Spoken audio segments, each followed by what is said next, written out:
Welcome back to Tuesday with Tim. In this edition, I've got a very special guest, Wayne Sarchet, Lieutenant of the Lubbock Fire Rescue.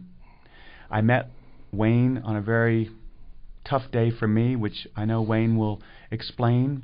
I'm looking forward to having Wayne talk about his experience as a firefighter, what he's seen with brain injuries. But before that, Wayne, I would just like to introduce you. Thank you very much for being here. Thank you for having me. Tell me your background. Well, I'm 51 years old. I've lived in Lubbock, Texas for most of my life. Went to Monterey High School, graduated from Texas Tech, and got on the fire department back in 2001, actually September 17th, 2001, 6 days after 9/11 happened. So it was a different time in our world, and kind of a good and bad time to become a firefighter. So you've been a firefighter for 8 years? 22 years. Excuse me, 22 years. Yes, sir. Why did I say 8? I don't know. What the heck? I mean, so, go ahead. Yes, I've been a firefighter for 22 years. Well, we'll be 22 years this September. And can you, before we get into any questions, can you tell me, going into being a firefighter, what you expected and what you feel now and how much you've learned, and certainly I assume you would recommend this position for others out there listening?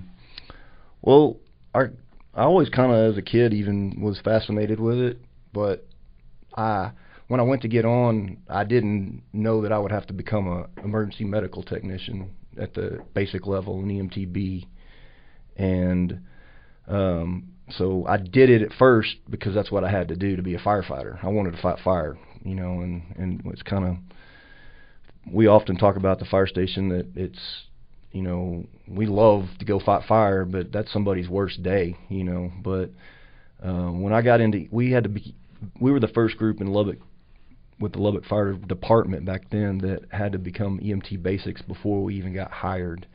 So I took the test, knew I was at the top of the list, knew I was likely to get hired, went to EMT basic school, and I fell in love with it from the day one.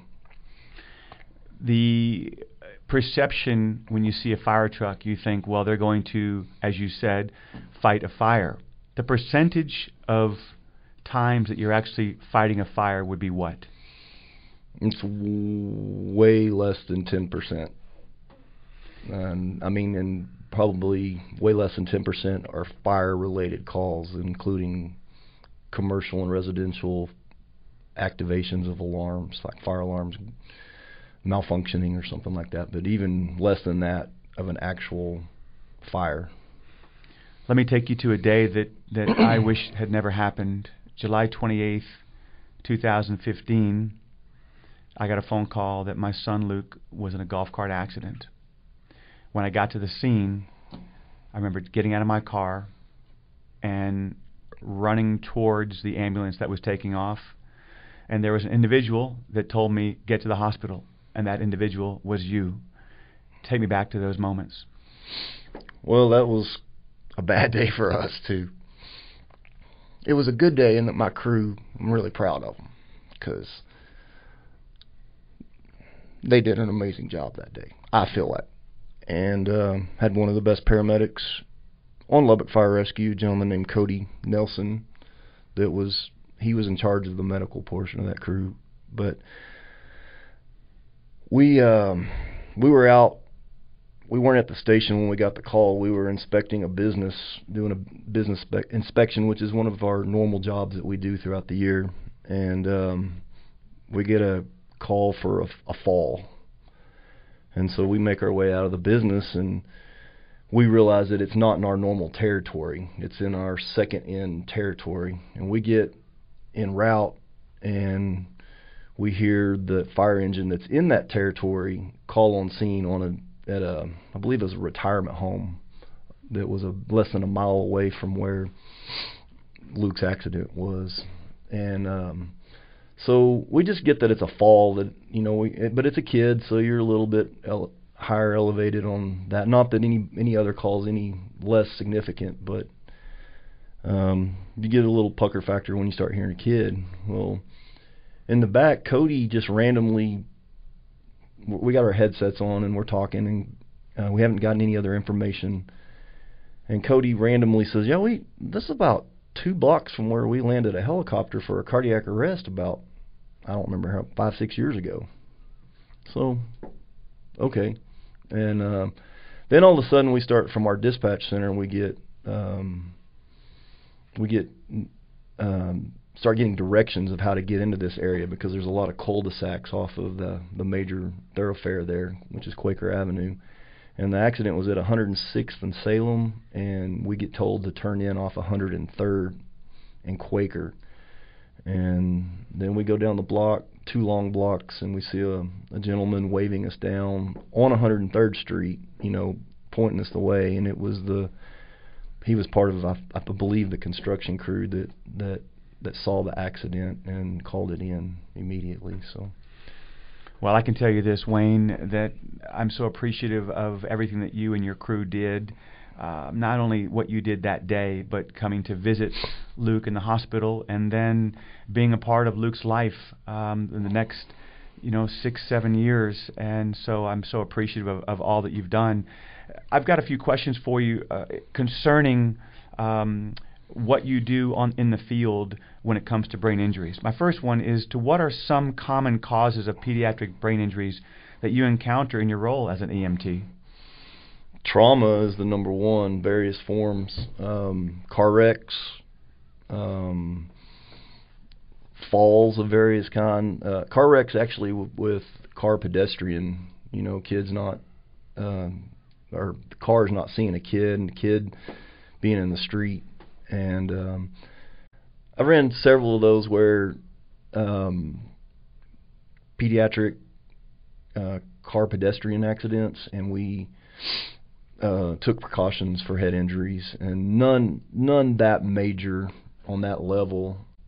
We run football calls sometimes where kids get hurt, and we take precautions for head injuries with that because of the nature of tackle football. But yeah, trauma is the number one. My son had a friend that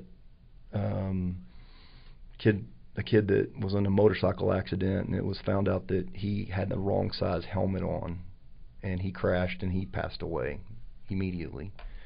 And so, that's one thing. When we were kids, we built ramps and ran across streets and jumped our bicycles, and we didn't wear helmets. But now we. It's definitely true what you said, that when we were kids, but the thing that I remember when my children were younger is that we rode bikes every day, but we had a helmet on. And I wasn't just that father that, because of Luke's accident, became that careful father. I am that way and was that way. And certainly I'm an advocate now for wearing a helmet, whether it's golf carts or riding a bikes or those one-wheel things that we see every day, as well as hoping to encourage those to put seatbelts on for golf carts, and so I'm definitely an advocate for that. But I guess I have one thing that stands out to me is, what is the first step or two that you take when responding to a pediatric emergency? And you don't know at the time, of course, whether it's a brain injury, but what are some of the first steps? Well, we're gonna, like I said earlier, you get a little bit of a more pucker factor when you hear that it's a pediatric, but there's really, you're gonna take steps to control anything, head, breathing, and make sure that they're breathing okay, make sure that their oxygen saturation's at a level that it should be. And there's really not a whole lot different than you would an adult to a kid. Wayne, can you share a case where a quick intervention made a significant difference in the outcome of an injury? Well, now, I don't know that.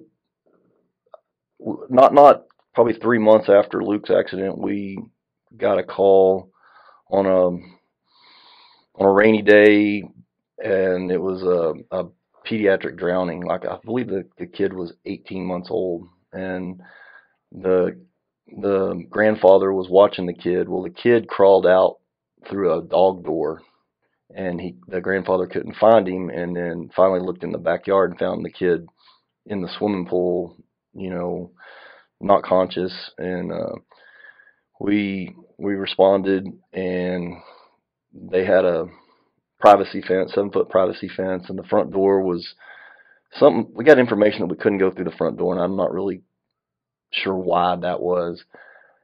But we went around to the side, and Cody, my paramedic, was with us that day, and he kind of ran and jumped up over that because it was locked, and he kind of stepped up over, like pushed off against the fence and up at the same his momentum, and he pushed up over and did that, and I was like, I don't know how I'm gonna be able to top that, so I did the same thing, kind of ran and put my foot up on the fence and started to push over. Well, I straightened my arms, and Cody opens the gate with me. I should have just let him open the door. So we kind of had a comic relief for a half second, which is oftentimes good in that situation for firefighters to refocus you. And then we came to a lifeless purple blue 18-month-old, and he had been wet. So we get our AED out, our oxygen out, and one of my guys goes and gets a towel because we have to dry the body off from where the body was wet to get so we can stick the pads for the defibrillator. And so we're all for doing something. And Cody picks the baby up and has him face down with his hand underneath him, but on his chest, and then he gives him like 5 back blows, and they're pretty. They look like they're mean to be doing it that hard, but you have to do it that hard. And then we flipped him back over. My Brady Robnett, my driver at the time, he had gotten the oxygen ready, and we were connecting the pads to him. And the defibrillators we have are they'll tell us whether we can shock or not. So we didn't shock yet, but we didn't have a pulse. But at that time, and my driver handed me the bag valve mask, and I gave him like 3 blows of breathing for him, and he started coughing, and that was a really cool moment for us. When I hear that story, I'm sure everyone listening can feel the same thing, that it is a total team effort, is it not? Oh, definitely. That's one of the cool things about the fire department is it's regardless of who your crew is, you run a call like that, and it's definitely bonding. And like Luke, and like the drowning that I just explained. And I would imagine also that when you have those hours when you are at the station and rehashing what happened and having these feelings, these strong feelings, and saving someone's life, or the traumatic injury that you've seen, has to be something that is powerful to share with each other. In our case with our crew, without going into a whole lot of detail on this side, we felt like this could have, after it was out of our hands, that we felt like this call with Luke could have gone better. And so we did a lot of hashing out because we got angry, and we were not happy with the outcome. Like, again, I think we'll never know, but I think there's a good chance that this could have gone better. But generally, when you have something like this happen, wherever it is and with whomever you are taking care of, do you have those moments you're sitting around in the lunchroom at night talking about things that you've seen and how it's really touched you? Is it easy to put it to bed so the next day you're focusing, or do you think about these things over time? Oh, I still think about Luke, and for the most part, this was hard for the Siegel family. Mom, dad, daughters, but it gets us also. I think we all 4 went to get counseling from this, and I know counseling's helped me a lot through this. So I can talk about it now, and it doesn't ruin my day. And so through a process called excuse me, through a process called EMDR, and so that's what helped for me. And I don't want to ever take away what happened to Luke, but trying to live my life day to day and go on. If we took in every bad call that we went on and held it inside, we couldn't live. So. Well, sharing it with someone, therapist, counselor, and EMDR, I'm well aware of all of that, and I know that it's impossible for me to have moved in the direction you're talking about, where you are not letting it ruin your day. And for me, it was about forgiveness. It was about letting go of anger, letting go of bitterness, and now just keeping his legacy alive. And this podcast and talking to you and others hopefully will help others in similar situations. What are some of the important considerations for parents or caregivers in terms of recognizing and responding to a potential brain injury? First, you got to stay calm. Make sure you have 911 called already, and also know, as parents, check into the hospitals around town. See where you want your kid to go. One hospital in town is a level 1 trauma center, but they're not anything designated pediatric center, that same hospital. The other hospital in town is rated a level 2 pediatric trauma center. They're also a level 2 adult emergency center. And people don't know what that even means. But the only difference that I'm aware of in my research, and I've looked this up because this is one of the situations that came about with Luke, is there was the question of which hospital to go to, and there was a difference in opinion. And the one hospital that's a level 1, the only thing that makes that a level 1 is they have a burn unit and they're affiliated with a medical school. That's the only thing. Otherwise, trauma-wise capability, they're the exact same level. And so know where your parent, know what hospital you need to go to for what. Also, one of these 2 hospitals is the designated stroke center here in town. They are set up to handle strokes better than the other one. The other one will tell you that. And so, even if you like the other one and you're having a stroke, you need to go to the one that has the stroke care that's better for you. So I know that's more adults, but know your hospitals, know where you want to go, and stand firm on it. And don't let somebody talk you out of it. If you've got your doctor standing at the back of the bay of the emergency room when the ambulance arrives and you want them to go to that hospital, stand firm on it. And I think that's great advice. Obviously, it affected our situation, but certainly for those out there all over the country, it's certainly good advice to keep that in mind. How do you communicate and interact with parents and family members during a pediatric brain injury emergency? My role as the officer on the fire engine is I'm gonna step up when I realize that's the parents, and I'm gonna talk to them. And after meeting you that day, I don't know if you remembered, I offered to drive your car there. And I know that was a crazy day, and you said no, you were fine. And since then, I've almost insisted in driving, even adults with adult people that are sick, that are following. When you can tell that they're,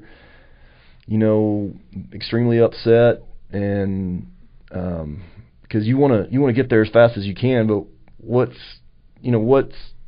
the average parent that's not a doctor or paramedic or something like that going to do in getting there as fast as the ambulance? We've ran calls where you got family members chasing the ambulances. Well, now we got to call another fire truck and another ambulance to come on them because now they're in a wreck. So it's take a deep breath, drive the speed limit, and make sure that you get there safely. Don't run any red lights. You getting there 2 minutes earlier is not going to change the impact of what happens to your kid in that situation. I'd like to make things a bit lighter for our last question. Okay. Give me the day in the life when you're at the station and you may not get a call for 6, 8, 10, 12 hours. What do we do? Well, it just depends on what station you're at. You know, my station's probably in the middle of the pack. We run 5 to 8 calls a shift. Sometimes every now and then we don't run any, and sometimes we'll run 12, you know. Stations I've been at in the past, one of those stations my son is now a Lubbock firefighter, and he's at, and it ain't uncommon that they'll run 18 calls in a shift, you know. So, but it's a brotherhood, sisterhood, you know, team deal, and something, you know, on those shifts that it's slow, you know, it seems like, what are we doing, you know? We watch the Red Raiders, you know, we've been watching the Little League World Series like crazy lately, you know. And so there's TV watching, there's card games, do you have any fun? It's our house. Mm-hmm. I mean, we live there for, you know, 24 out of 72 hours. I'm there for 24 hours and then I'm off for 48 hours. It's my family. And, you know, we've got a kitchen, we've got a, you know, a dining table. You've been able to come eat with us, you and Luke, in the past. And then, you know, you saw 5 big old recliners there with a big screen TV. Now, we pay for all, like the TV and our cable and our internet for personal use. We pay for that out of our own pocket. We pay for our own food. The city provides, you know, obviously the kitchen and the place where we live, but there's 3 refrigerators because there's 3 shifts, and we never steal ice cream out of, you know, the other shift's freezer or anything, ever, you know. But I'm joking, obviously, but, you know, we like to talk about we get paid for what we might have to do, you know, the 3 a.m. cardiac arrest, the fire in the middle of the night. You get your sleep messed up sometimes because you get, and sometimes it's 3, 4, 5 nothing calls, you know, not significant calls.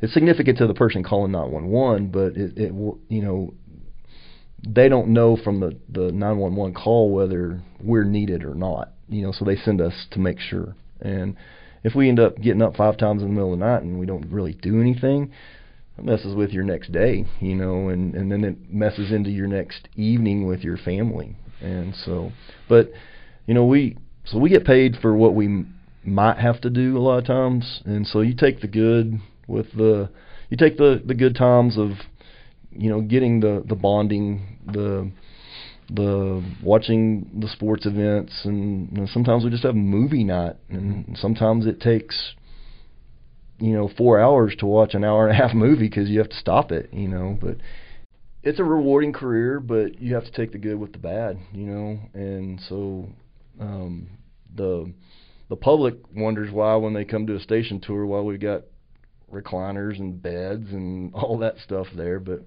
you know, we live there, and we promise we've got, I think our average is less than 4 minutes from the time, you know, there's a 911 call of getting to your house. Then that's not always, but sometimes it's less than that. So, well, what I can tell you from my walks around the track every day, and I see your engine 12 drive by, and now I'm much more focused when I see different fire trucks and ambulances. But there's no greater feeling than helping someone else. Yeah. Especially during traumatic times, and I'm experiencing that every day when I talk to families whose children have had a brain injury, but yours is much more emergent. And right. I just want to thank you for what you did on July 28th, 2015, but every day following that, and your support, and more importantly, for what you do in general. And so Wayne Sarchet, I can't thank you enough. This is a very important day for me, not an easy day to relive July 28, 2015, but I'm honored to be friends with someone who means so much to me. This is Tim Siegel with Tuesday with Tim.